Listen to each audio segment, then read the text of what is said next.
शादी के पहले हफ्ते से ही उसे समझ आ गया था कि ये घर उसे बहू नहीं, एक गुलाम समझता है। तेरे बाप ने क्या दिया था? 2 बर्तन और एक पुरानी अलमारी। अंजलि चुप रहती है। शायद कल सब ठीक हो जाएगा। लेकिन हर कल पहले से बदतर हो गया। शादी में जितना खर्च किया उतना तो आज तक वसूल भी नहीं हुआ है। साल बीतते गए, घर में कोई किलकारी नहीं गूंजी। पहले फुसफुसाहटें थी, फिर ताने बने और फिर ये ताने अंजलि की पहचान बन गए। सुबह का वक्त था। अंजलि चूल्हे पर रोटी सेक रही थी। उसके हाथ कांप रहे थे। सास ने पड़ोसन से बात करते हुए जानबूझकर ऊंची आवाज में कहा, आजकल की लड़कियां न जाने क्या खाकर आती है मायके से। शादी के इतने साल हो गए, एक औलाद नहीं दे सकी। अंजलि ने पीछे मुड़कर कुछ कहना चाहा, लेकिन शब्द गले में अटक गए। रघुवीर हंसते हुए बोला, अरे माँ छोड़ो ना, किस्मत ही फूटी है इसकी। मेरे दोस्त के घर देखो, शादी के 2 सालों में 2 बच्चे। अंजलि ने चुपचाप रोटी पलटी। उसकी आंखों में आंसू थे पर आवाज नहीं। एक दिन अंजलि के मायके से उसके माता पिता आए थे। माँ ने बेटी को देखते ही समझ लिया कि कुछ बहुत गलत है। अंजलि खाना परोस रही थी। बहू, थोड़ा तेज चलो। वैसे भी तुमसे क्या उम्मीद रखे? ना घर बढ़ाया ना वंश, कम से कम खाना तो गरम खिलाओ। रघुवीर अपनी मुंडी नीचे करके हंस रहा था। अंजलि की माँ रेखा ने बीच में कहा, बहन जी, डॉक्टर को दिखाया क्या? ससुर भैरव सिंह ने हंसकर जवाब दिया, दिखाया था। डॉक्टर ने साफ कहा कि दिक्कत जो है लड़कियों में है। ये झूठ था। कोई डॉक्टर नहीं, कोई जांच नहीं, बस इल्जाम। अंजलि का सिर झुक गया। उसके पिता कुछ बोलना चाहते थे, लेकिन बेटी की आंखों में डर देखकर चुप रह गए। धीरे धीरे ये बातें घर की 4 दीवारों से बाहर निकल गई। कुएं पर पानी भरती औरतें उसे देखकर कहती, वही अंजलि है ना?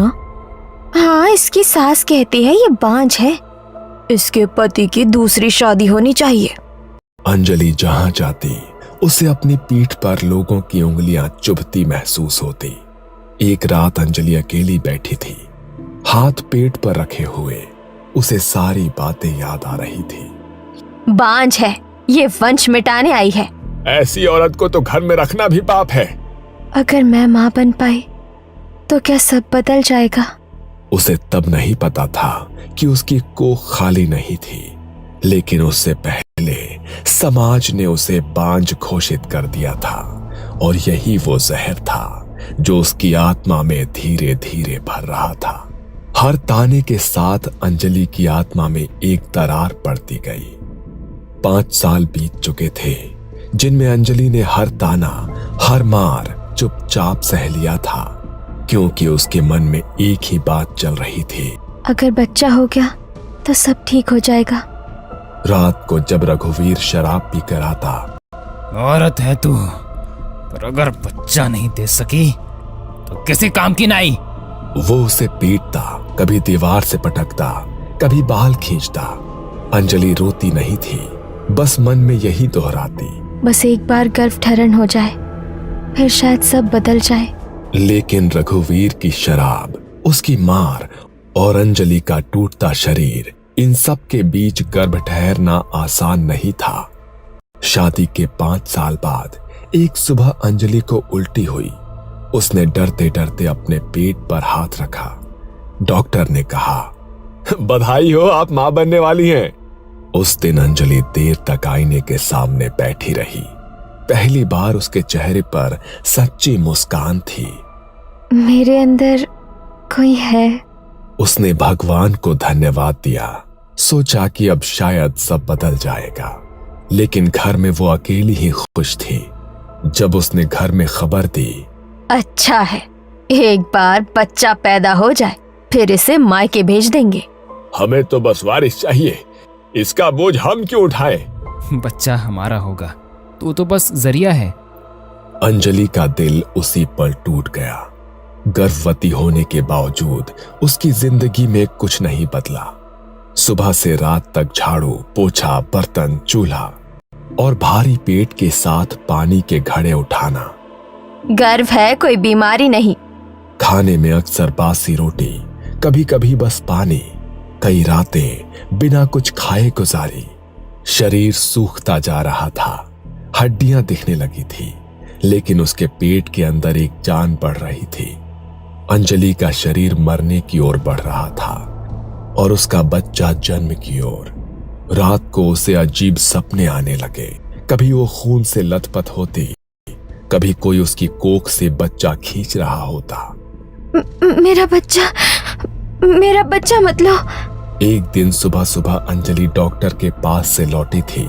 डॉक्टर ने साफ कहा, कमजोरी बहुत ज्यादा है, खाना ठीक से नहीं खाओगे तो बच्चा और तुम दोनों खतरे में रहोगे।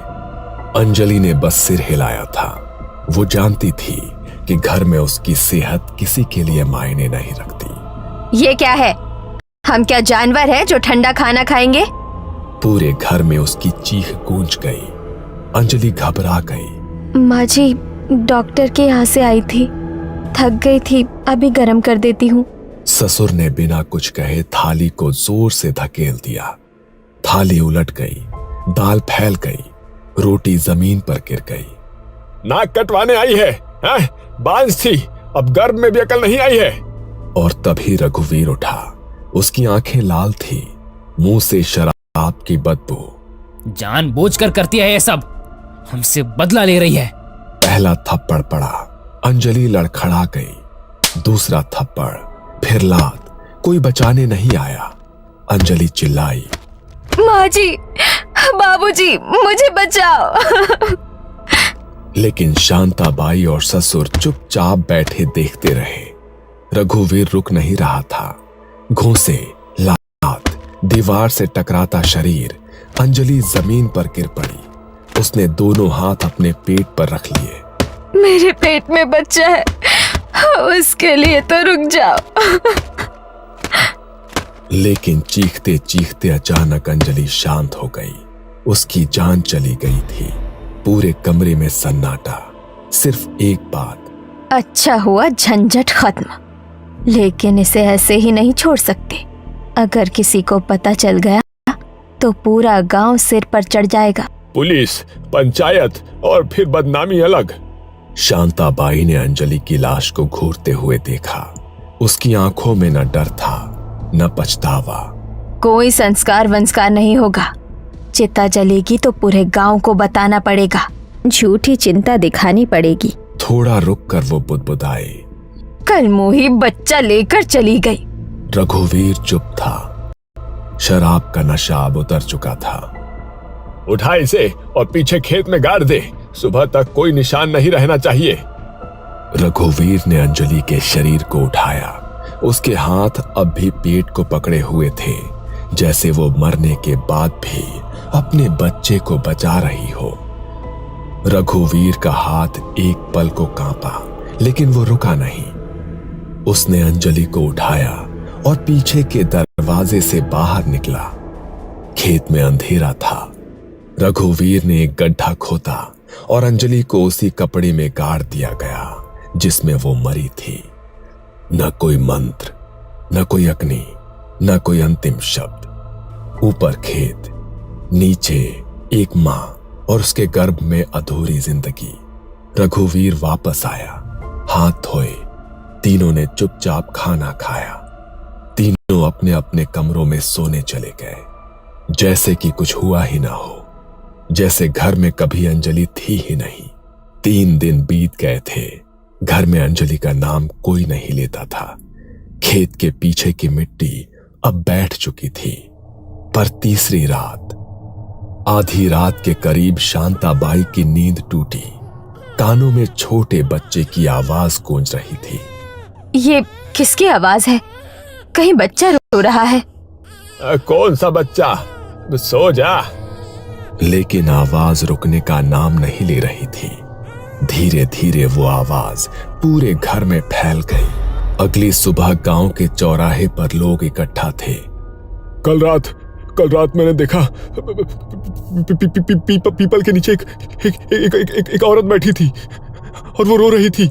अब मैंने भी सुना, किसी के रोने की आवाज आ रही थी।